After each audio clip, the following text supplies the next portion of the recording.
Key trends for the CMO in 2018. Please welcome Allison Lewis and Matt Spiegel. Come on out. Absolutely. It's a wide room. Yeah.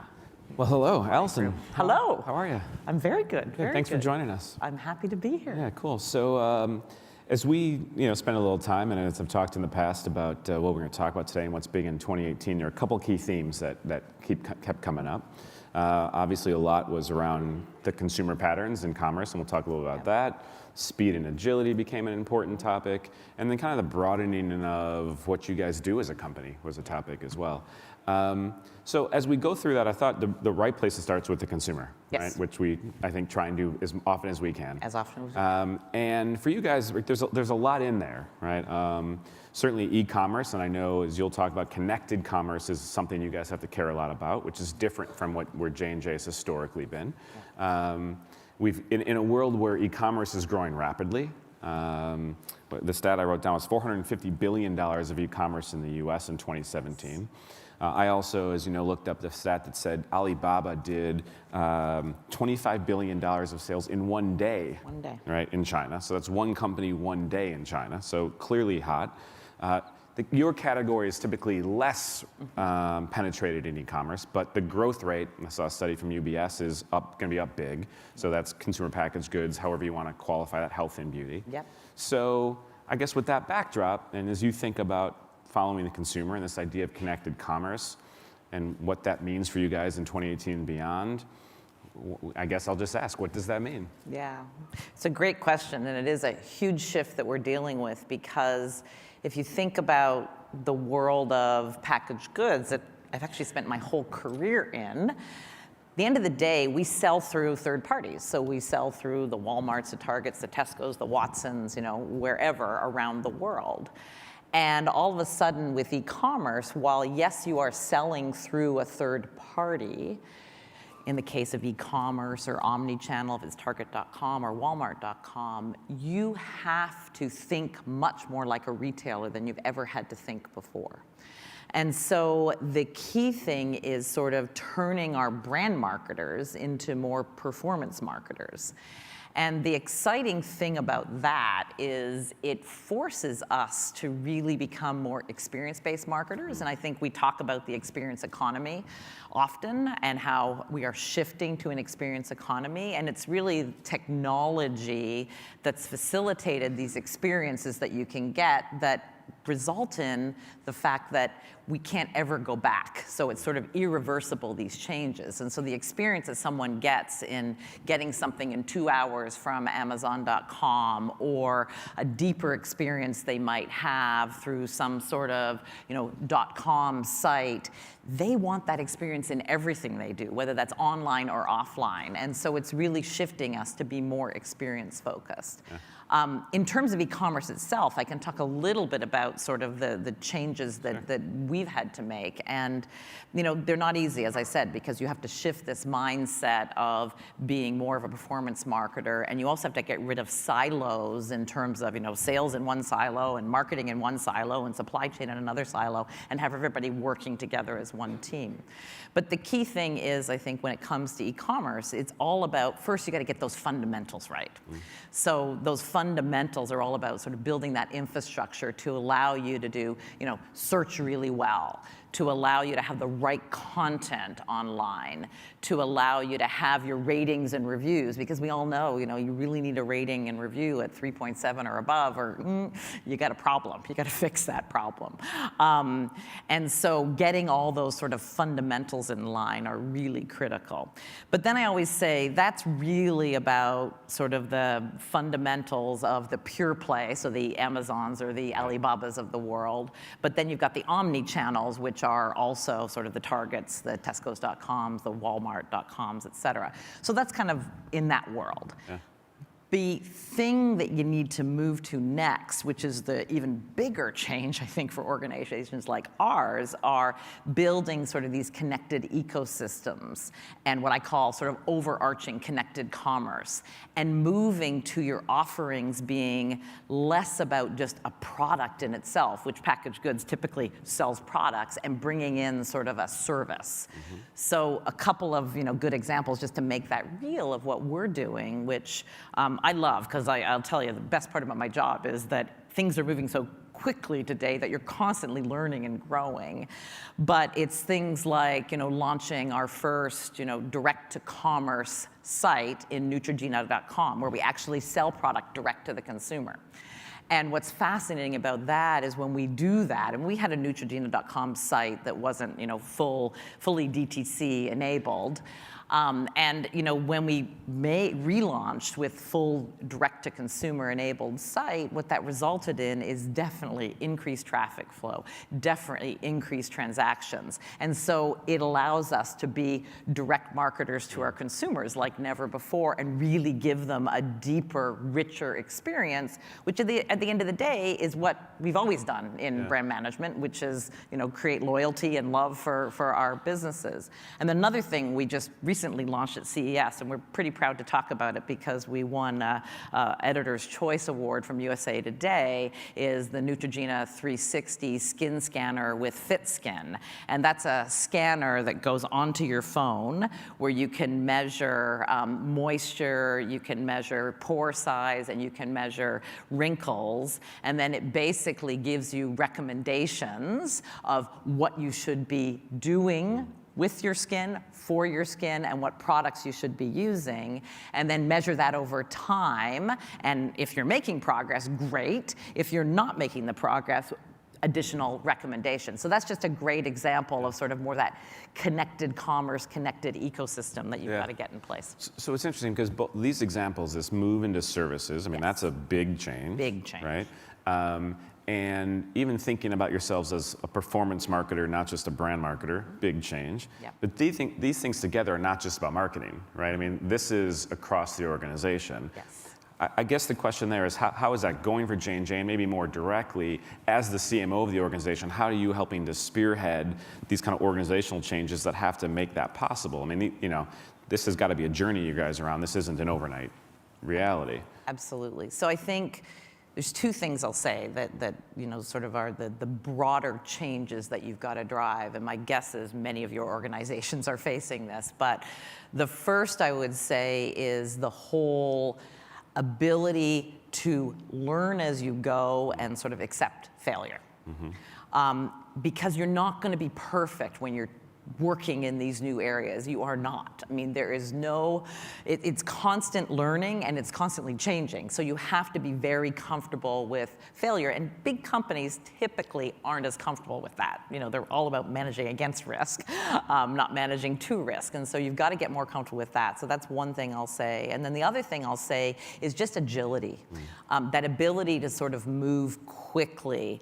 And so we're doing a lot of work there around really looking at agile methodologies and putting in place more 30-day sprints. Again, very different, defining a problem that we're trying to solve, and 30 days we're gonna have cracked this part of the problem, and then the next 30 days we're gonna crack this part of the problem, and it allows us to go with more speed and learn as we go, which links to that sort of failure piece. Instead of trying to get it perfect out the gate, we get it to a point in 30 days and we sort of see, okay, how's that working? All right, that's not working. We'll fix that and we'll move on. So those are the kinds of things we're doing. And where are we on that journey? Is 2018, as we think about the next 12 months, is this the beginning of that process? Are we in the early innings? Meaning, again, we obviously from externally, all of us watch organizations and we see this change. We see the discussion happening. Right. We see now activity. I feel that we're beyond just the hype of it all, that clearly motion is in progress, that the organizations are changing. But do you think of it as, is 2018 a critical year in that process? Are we beyond walking, beyond crawling, we're walking? What's your sense? So I think it is a critical year. I mean, I sort of hold up for the organization that this is the year of leapfrog. We want to always hold that big high bar out for ourselves. I'm not sure we're going to fully get there, if I'm really honest, but the point is, if you set the goal this high, then if you get this high, you're better off than not having set the goal higher. Yeah. So I think it's the year of leapfrog, but I think you've got to put things in place that sort of allow that, and so there's sort of some fundamental things that we're doing to help sort of instill that change in the organization. And one of them is we do annually sort of a marketing awards internally. It's called the Jim Burke Awards, and Jim Burke was one of our famed CEOs for Johnson & Johnson for many years, and so we honor him with this marketing awards show every year that we do globally. It's run around the world, and so we just introduced a category for this year, which is Fail Forward. Which is a bold move for us, simply because this is all the marketers from around the world across our pharmaceutical, medical device, and consumer groups, and I'm the head of marketing for the consumer group, the packaged goods side of the business. Submitting sort of Fail Forward awards and then having those presented in front of Alex Gorski, our chairman and CEO, and the executive and management committee, which is a big deal. And so that is a huge sort of way to instill cultural change where leadership is looking for this. And then the other thing I think I mentioned, which is really putting these agile teams in place and really trying to measure, are we making progress in terms of time to market with our innovation as an example, but these innovation teams and these agile teams are really critical. I think that's great. I think it's really interesting. Too many organizations don't seem to hit the cultural part of this change. Yes. So I think that's an interesting one. And using awards makes a lot of sense. Yes. One of the connected topics that we've spent time talking about over time is, of course, the infrastructure. As you said, there's a couple different pieces of it. One of the key things is the data that you have and the intelligence you have. Yes. Not necessarily the raw data, but what are the business insights that you have access to that you can make new decisions. Yes. That's a key to funding or enabling the agility. Yep. Another one of these long journeys. Where are you guys on this kind of data intelligence journey as you enter 2018? So it's a huge focus. So you figure out all that other stuff we're doing is you got to have a data infrastructure. Yeah. Massive focus is building that. And I think traditionally, we've tended to outsource that because, again, we've been someone who has sold through a third party, therefore never really owned the primary, the primary data or the primary consumer. But we're building that, and we're building that to bring it from just having it outsourced with sort of the Nielsen's of the world or at IPG and Universal McCann, our media partner, still working very closely with them, but also insourcing a lot more of that and really building the data strategy, the data infrastructure, and the data governance globally in order to allow us to, really aggregate the audiences and, figure out which audience we're going to target depending on which problem we're going to solve, and getting more personal and precision based in our marketing. The same with more addressable content, obviously, to get the right message to the right person. The same in terms of building that social listening infrastructure, because I have a big belief, which is that is sort of the linchpin to consumer closeness, which I think you opened with being close to the consumer was very important. But I want a world where, social media is fueling sort of data-inspired creativity. And so, the things we do creatively are based on some of the things that are extremely culturally relevant at the time, or the same could be said for data-inspired innovation, where you're seeing what sort of the hot flavors are, or the hot fragrances, or the hot ingredients, and building that into your fast cycle innovation and putting something out really quickly against that. So those are sort of the things that are part of this data infrastructure that we're building, and it's a lot of fun to build that out, let me tell you. Well, it's a lot of work. A lot of work. Well, I think what the part that makes it interesting is, of course, the application, right? And I think one of the things that we are guilty of in this industry too often is spending time talking about the infrastructure for infrastructure's sake, and not spending enough time on the application. Yes. Listen, of course the infrastructure has to be there to do these things, but you've mentioned a lot of the key words: personalization, experiences, dynamic content. That's a whole ecosystem of stuff. And as you mentioned, you're a global marketer. This is not about doing it in one country. This is about doing it around the world. Right. Against this notion of being a more personalized, Yep. relevant marketer around the world, hey, you put in the infrastructure, and again, that's certainly not done, but it's building. Yep. One of the things we often say is in order to enable these new applications that you want to do, you have to measure new things. Yes. Right? So I'm interested in your perspective on how you're evolving really that the business metrics that enable you to do something that I think we inherently as marketers know is right. Yep. We know more personalization, more relevant, more experience-driven marketing will be beneficial. Yep. But our marketing metrics typically don't enable that very well. Yeah. How are you navigating that?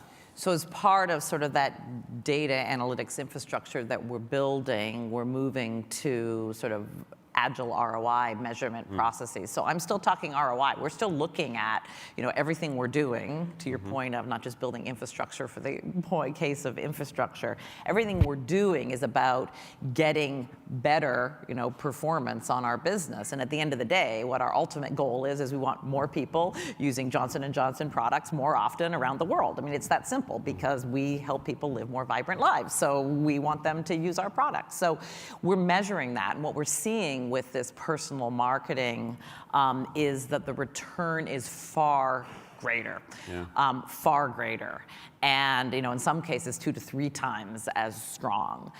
But definitely better than sort of the mass, spray and pray sort of approach that we've taken for many, many years. And I mean, it's not rocket science as to the why. All of a sudden, you're getting the right message, the right person, at the right time, which is the 101 of marketing and messaging targeting. Right. But we really couldn't do it before, and now we can do it. So I can look at, potential, prime prospects for a new product. I can look at, if I've got a business where there might be some defectors, I can look at, those defectors and sort of say, okay, I don't want those people to defect from me. What kind of message could I give them that might bring them back into my franchise or my business? So I can solve real behavioral problems versus that typical attitudinal problem. And that, I think, is what gives you the better return. Yeah. And as you say you can do that, as you think about 2018, I'm guessing you want to do that at more scale, right? I mean, clearly it's doable, but it's not what's driving yet, is it? Is that fair? Yes. So definitely, that's the thing that I actually always say internally. It's personal or precision marketing at scale. Because I think that's the myth sometimes, where people think, oh, I've got to target like this. 2 people, right? Get 2 people, but we're doing it at scale. And so we're seeing, it impact the business because we're able to do it at scale. And we obviously do that through lookalike targeting and all of those, things that we build off of sort of, again, what that behavioral thing is we're trying to solve. So how is this conversation changing the way you approach your partners? Be it media companies, be it agencies, media or creative, be it content partners. It's, you need the ecosystem in order to make this work. How, I assume you're pretty lean forward in pushing them to provide you different solutions as well. Yeah, so I think, if I think about various partners, I mean, in some cases, partners that we've been with for a very long time, sometimes we're seeing gaps in the data. And we're really working with them on how could we, fill those gaps in the data, because we need to have a holistic view of sort of share of growth and sort of the entire, world. So pushing in that area. I think with other partners who have, traditionally, even the outsource of a lot of our data, we're working with them much more closely in terms of what are you going to do versus what are we going to do kind of thing. So I think it is a team sport, because you always have to, in any business, you've got to decide what are you going to insource, what are you going to outsource, right? Because it's not just building infrastructure for the sake of infrastructure, as you said. And in some cases, it's much better to build it with a partner who does this for many other partners, and you get the scale of that IT investment, you get the scale of the learning, you get the scale of the constantly changing environment. It felt like over the last 12 plus months that the different partners in the ecosystem, again, media companies, content companies, agencies of all shapes and sizes, have been much more lean forward, and that the conversation is changing. And again, we've been at this conversation for many, many years, but it was, I think we were at the bleeding edge. Now maybe we're at leading edge, we're coming to mainstream. Are you seeing the same thing? I'm guessing at this point that your partners are as much as wanting to help push you as you have to push them. Is that fair? I think that's very fair to say. I think what's changed, or if I just look at from my world, what's changed is we now have things that we're doing. So maybe 3 years ago, we were talking about this stuff a little more. Now we're actually doing stuff. So I gave you a couple of examples, Neutrogena.com, I gave you Neutrogena 360. Yeah. I could give you examples of things we're doing in terms of innovation on Listerine, local flavors we're launching, green tea, Mizwek, that we're getting through sort of our data infrastructure of where the opportunities might lie. So we're doing stuff, and in doing stuff, you actually, it gets back to my fail forward piece. Sure. You're learning what's working, what's not working. What do we really need? Do we really need that? No, we don't need that. Okay, we need this. So it allows us to actually tinker in a real world versus sort of talking about the world that's out there and big data and more data coming in every minute than existed 100 years ago. I mean, that's the difference. That's right. We don't have to talk about paradigm shiftings with data infrastructure for the 21st century marketer. We can actually do it. So in the last few seconds we have, I guess, as you think about all this, then again, as you stare at the beginning of 2018, if we're having this conversation at the end of the year, what will make you feel like you got where you wanted to be in 2018? Okay, so I think if I have some brilliant fail forwards at the James Burke Awards that are coming up this August, I think that will be a real measure. We're doing a lot of things in terms of measuring like the time to market for innovation and have we reduced that, and so that's another big measure. I think just the degree finally to the examples that I'm getting in from around the world. So the interesting thing is I look out today and I definitely feel like, there's many more exciting, differentiating things that are coming my way. People using influencers to pre-sell products before they hit the market for launch, or people setting up actually a whole pre-book phase of selling of products. So just these examples that are coming in are coming faster, and that to me is a measure of success because that ultimately says that the organization is engaging and the organization is owning it. Until you get your organization to own it, the reality is nothing is going to happen. That'll happen. So. Makes a lot of sense. Allison, I appreciate your time this morning. Great. It's been great. Thank you. Thank you. Great discussion. Thank you, everyone.